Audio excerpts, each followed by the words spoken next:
try to make this my last Ron Paul video for a while. Just going down your issues. Thanks for the reply. It's very polite. First, okay, let's cover the abortion thing again. I would argue that it is certainly the federal courts have a right to define what privacy means in America. We have this right to private property, and if our property, part of our property, we don't even own our own bodies, that to me is a significant flaw in our Constitution. If we don't have a constitutional right to our goddamn bodies, we own nothing. We don't have a constitutional right under the First Amendment to our fundamental religious philosophy, as long as it imposes no burden on other individuals. That's another issue. This is a fundamental right. This is a religious freedom right. For this arrogant little putz to tell me that a fertilized egg is a human being is bullshit. He has no fucking right, under my understanding of the United States Constitution, to tell me I must invest in his religious bullshit. And that's what it comes down to. And that to me is the hypocrisy of his crap. When he has a fundamental belief, he thinks he has a right to decide that the Constitution can't cover that. No, it's not in the Constitution. There is no, my right to free expression, my right to philosophical freedom doesn't extend as far as his rights do. He has the right to tell me. I don't have the right to tell him. Fuck him, okay? He's interfering in my privacy rights. He's interfering in my philosophical rights for no reason but because he's a religious fuck who's an arrogant religious fuck. And it's that simple, okay? There's no principle here except for his fucking arrogance. He's playing fucking games with something as fundamental as people's, like I said, right to a freedom from religion. I think that is part of the United States Constitution. Alright, and then on big business. I'm no fan of business colluding with government in the sense that businesses would, take private information, hand it over to the government when the government wants to pull some bullshit. And they do it with cigarette taxes. I've been nailed for $700 in cigarette taxes based on secret government law, based on businesses colluding with the government. It still goes on. And then Google's done it. They've given away our private information. And these other big businesses, and obviously we as the people don't have much choice but to accept them doing it, because we still got to do business with these companies. He would give companies more rights to do whatever the fuck they want. Alright, he's not going to put any burdens on them. He's for abolishing the regulations that exist. Under his understanding of the world, a business is a real full citizen. We aren't. Alright, businesses want to lie and cheat, he'd let them. He would abolish all regulations about labels, warning labels, false claims. He wants business to have the right to say they have a cure for cancer. He really does. He wants to get rid of all regulation on business. Alright, he wouldn't even regulate them in the sense, like I said, he would abolish the minimum wage. Look, he doesn't care about our rights. He just cares about their rights. It's the right of the ownership elite, not the citizen. Then on gun control, you watch his videos. Go watch his Google interview video. Alright, yeah, he's definitely advocated everybody having guns. And his argument was, well, if a business doesn't want to allow guns on their property, they would have a right to stop it. So he made the analogy that Google could put up metal detectors, in front of their business and stop anybody from coming into their buildings with guns, and that would be okay. But on the public spaces, everybody would be allowed to have guns. And we know what would happen. The cheap businesses aren't going to buy metal detectors. They're not going to secure people's safety. So there'd be the secure airlines for the rich, and then the poor people would be on the fucking loony, machine gun planes.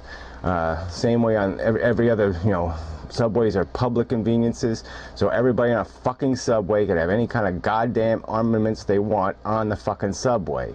And to think that that would make us more secure is just plain crazy. you know how much damage somebody can do before somebody else is going to pull out their gun and shoot somebody? And then how many people are going to get shot because some citizen thinks they have a right to shoot somebody? You know, we had that Bernie Getz guy in New York, that vigilante, shooting people when they're on the ground, putting bullets in their back, you know? So get real. People are crazy, and the last thing you want to do is put more guns in their fucking hands. So it is just plain crazy policy. There's no principle involved there, but defense of a lunatic, crazy, idiotic, preposterous perception of how human nature works. All right, so on the school thing, yeah, no, it's his argument, isn't it? You know, it's that we're over-regulating. That's his argument, is that he doesn't want any standards for private schools or any standards for any schools. I mean, that's really what he wants. You know, if you want to teach kids, you want to set up a religious school and teach kids that the world is flat, it'd be perfectly fine with him. No math or no science education, that would be fine. Okay, people should be perfectly allowed to do that, and that's crap in the first place. In the second place, when you're using public money, I think there sure is a damn responsibility that there's certain limits about what can be taught and what can't be taught, what the public has an obligation to subsidize. No one has an obligation to subsidize religious indoctrination. It's bullshit. And if it was up to him, he would eliminate public education. There's no doubt about it. He doesn't talk about it, but that would be his next item on his agenda, of course. He would abolish public education. He would abolish all the, any government subsidies for universities and the rest of it. He doesn't believe in any public responsibility to incentivize or provide means. He thinks that poor people are poor by their own choice, by their own poor behavior. And he doesn't understand consolidation of wealth. He doesn't understand the building of empires and how that just changes the ballgame, that there is no fair fucking fight if people are born on the other side of the finish line. How can you have a fair fucking race, a fair competition, if people can be born across the finish line? Doesn't make any fucking sense.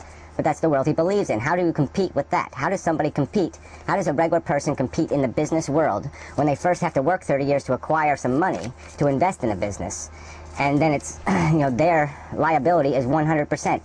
They are risking their whole future, their house, their home, their family, on the success of that business, when some rich person can just pull it out of their back pocket like it means nothing. If they fail, it means nothing. That's how Hearst made his empire. He lost money for 10 fucking years. Money he never earned, money he inherited. And he could afford to put everybody else out of business because he could afford to lose money. So it's just stupid to call that a fair fight. It's not a fair fight. And there's got to be, government's got to ensure some minimum amount of fairness, and he would abolish all those rules of fairness. So let's get to the rest of these economic issues. Make sure there's nothing else here. And yeah, on the abortion thing also, you didn't address it, but like I said, his crazy stance on abortion goes to our policy in the rest of the fucking world, okay? He would prevent us from helping. There's 40 million abortions performed worldwide, and there's a rationality to that. There is overpopulation in the world. If we can, get birth control into people's hands, it's worth doing. And he probably, if it was up to him, he would probably take that out of their hands too. If it had violated his religious crap, he would impose it on the world. And that's how, like I said, that's the hypocrisy. His arrogance is obvious. And this whole idea of states' rights, anyway, is just such a pile of shit. What do we accomplish? You create 50 independent states that start making up their own rules. Guess what the first rules are going to be?